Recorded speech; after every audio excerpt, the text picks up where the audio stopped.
What word comes to mind when we read these words? Wet nose, wagging tail, buddy, loyal?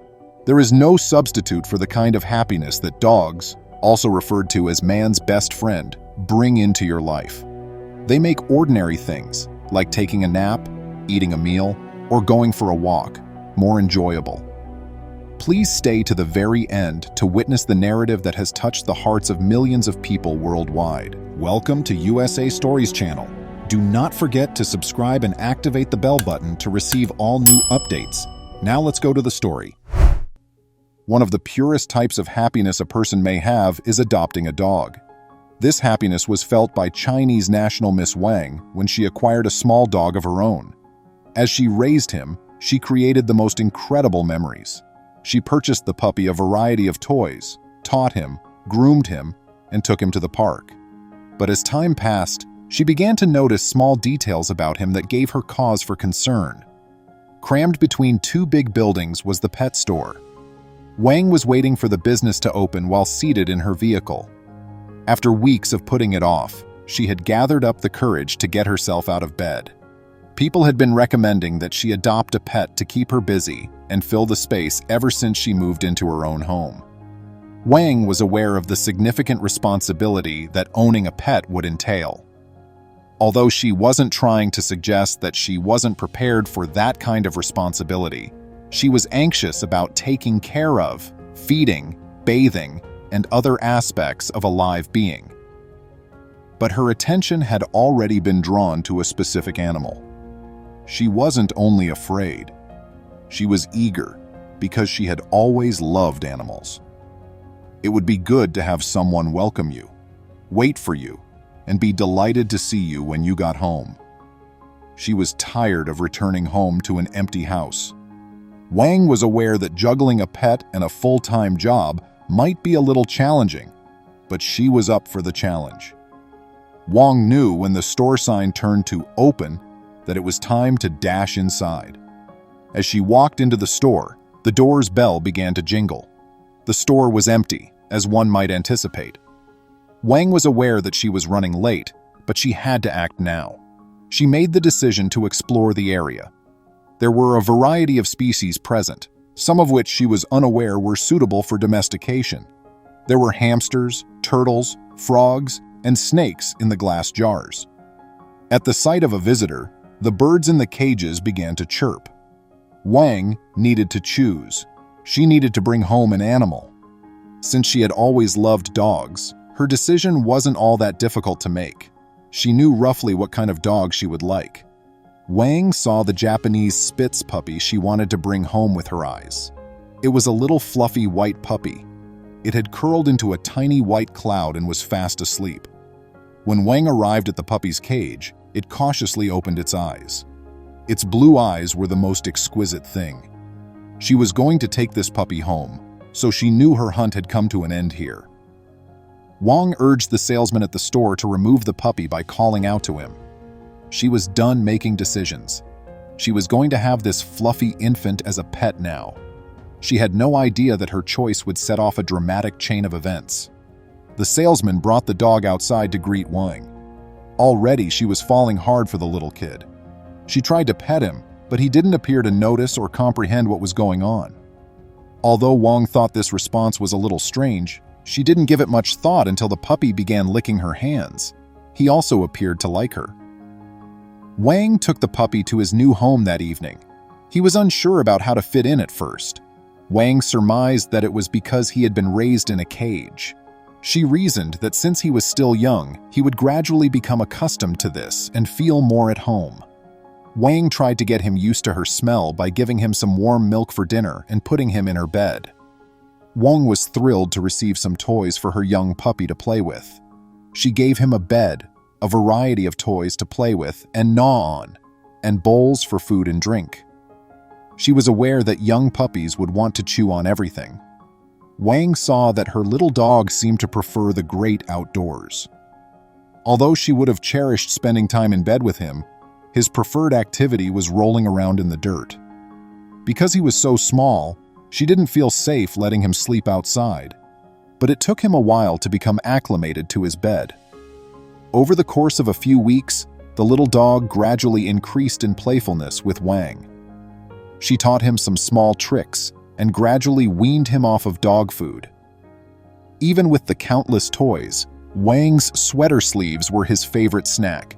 He cherished trailing her about the home. Wang was pleased with the tiny one's development. In just 3 months, the dog had developed splendidly. Over the last few months, he had undergone a lot of changes. The little tail expanded into a big, bushy tail as the soft hair thickened. He had lost interest in dog food for an unknown reason. Wang was becoming extremely inquisitive and perplexed by all of these changes. Wang enjoyed taking her new puppy to the dog park and watching him play, but she soon discovered that her dog did not get along with other dogs. They seemed to be on the verge of becoming afraid of him. As a result, Wang had to use a leash on him when they went for walks. She was baffled as to why the small creature was so fierce. Wang became aware of all the little distinctions that set the puppy apart from other dogs and puppies as he grew larger. His actions raised a number of concerns. He stopped being fond of dog food, avoided socializing with other dogs, in fact, he scared them away. And the strangest thing of all was that she had never heard him bark. Wang surmised that the puppy might not have liked this specific dog food because he had grown up in 3 months. The food was meant for younger puppies, but she reasoned that if she switched it out for large dog food, everything would work out. That didn't quite work out that way, though, because her puppy also refused to eat that. Wang suspected that this dog might actually be a mixed breed rather than a Japanese Spitz. Her dog was not really the cuddling type, but from what she could tell, this particular breed of canines was friendly and enjoyed cuddles. In addition to not being much of a fetch player, he liked to sleep alone. He didn't appear to be using any of the many tricks Wang had taught him when he was younger. Wang made the decision to consult a specialist regarding her dog. She needed to know why he was acting strangely and uneasy with other canines. It was also concerning that his appearance and appetite had changed. Wang made the decision to take her pet to the veterinarian so that he could be examined for any ailments. Wang thought about this for a long time before deciding it was time to consult the experts. She was aware that she needed some clarification. She went to the vet with her dog. It was difficult to stay in the waiting area since her dog started to bother the other dogs, who began to bark at him. Once more, Wang's dog was the only one not barking. Wang saw how everyone in the vicinity, including the clinic staff, was staring at her and her dog. Whispering and pointing were also heard. Although she thought it was extremely impolite, she understood that it was because he was upsetting the other dogs. She acted as though she was unaware of them all. She was unaware that her dog was the object of their attention due to his appearance. When it was finally her turn to walk inside and see the veterinarian, Wang exhaled with relief. She was surprised to see that the veterinarian got up as soon as she and her dog walked in. She scowled at the expression on his face, one of slight worry, but he seemed to wait for her to explain what was wrong. Wang began discussing the modifications she had observed in her dog during the previous several months. Wang was left perplexed by what the vet informed her after listening to her for a long time and giving her a worried face. The veterinarian informed her that what she had was actually a domesticated fox and not a Japanese Spitz dog. Based on the dog's dimensions and pointed traits, the veterinarian determined that the animal was a fox cub. Wang thought he was a Japanese Spitz when she purchased him from a pet store, so she was really perplexed. It's typical for these shops to sell fox cubs under the false pretenses of being dogs, the veterinarian informed her. Wang was shocked and felt betrayed, but she also understood this news very well. Wang came to know that this practice of marketing foxes as dogs is extremely popular in pet stores. Some of them even go so far as to sell foxes to individuals who are interested in purchasing them. Wang wanted to go back to the store and scream at the vendor, but she realized that she still cared for her pet, even if it was a fox. Therefore, it didn't matter. It made sense why her pet quit playing fetch and detested dog food. He never gave her a bark or snuggle. Now everything was clear. She was also informed by the veterinarian that these fox cubs have a unique smell that they take with them everywhere, and that it gets stronger as they get older. Fortunately, her fox had not yet shown it and smelled okay. Wang didn't say anything as she cast 1,000 queries in the vet's direction. Right now, she was more worried about what to do next. She was devoted to her pet, but she lacked the knowledge necessary to provide for it properly. The vet suggested Wang surrender her fox to the zoo. In this manner, she wouldn't have to worry about taking care of a wild animal because it would be in a setting more suited to it. Despite how reasonable the idea seemed, Wang wasn't fond of it. Even though it wasn't a dog, she didn't want to part with her pet.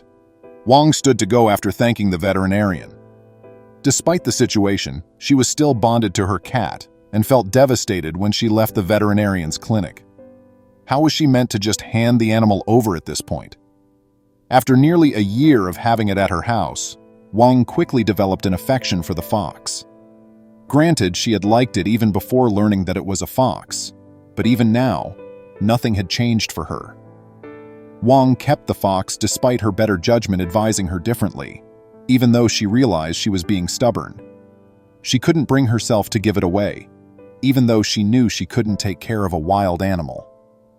Wang made the decision to alter its diet, giving it chicken and other meats for the time being. In an attempt to help it feel at home, she even went so far as to let it sleep outside. Wang tried to keep the fox and give it a comfortable home, but she knew that her efforts were in vain. For the most part, the fox stayed outside and occasionally didn't even enter the house. Wang felt that the fox was unhappy under her care, and she tried everything to make it feel comfortable, but it was not succeeding. Wang needed a reality check, which the fox's actions provided. She came to understand that the animal was supposed to be outside, living and playing, not cooped up inside a house. It was meant to be a part of the outside world. Wang made a terrible choice as a result of this revelation. Wang started looking into possible solutions for the fox. She remembered the veterinarian's recommendation to send the fox to a zoo.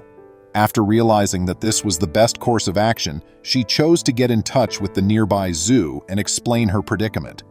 She had a question for them. Would they be open to meeting her and adopting her fox? She was surprised to find that the zoo was eager to meet both her and the fox. They would be happy to have the animal for their exhibit, which also included other foxes. Wang was relieved that her search had come to an end, but she was also a little saddened by the thought that it would soon be time to say goodbye.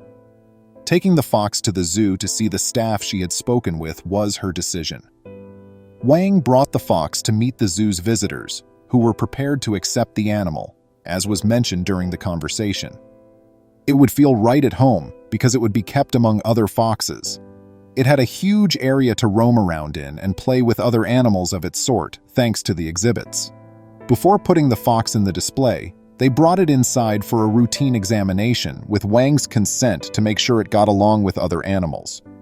Wang asked to see where the fox would be housed before departing, and the zoo staff were glad to show her. She was surprised to see how much the fox fit in. It was an incredible feeling. At last, it had friends who genuinely wanted to play with it and weren't afraid of it. Even though Wang was saddened by the sight, it was clear that she had made the right choice. Before being put back in the exhibit, the fox would spend a month in quarantine.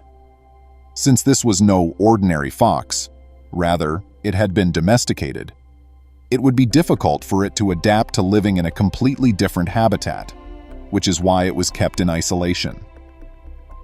The zoo determined that it would be preferable to place it in quarantine for the time being just to be safe.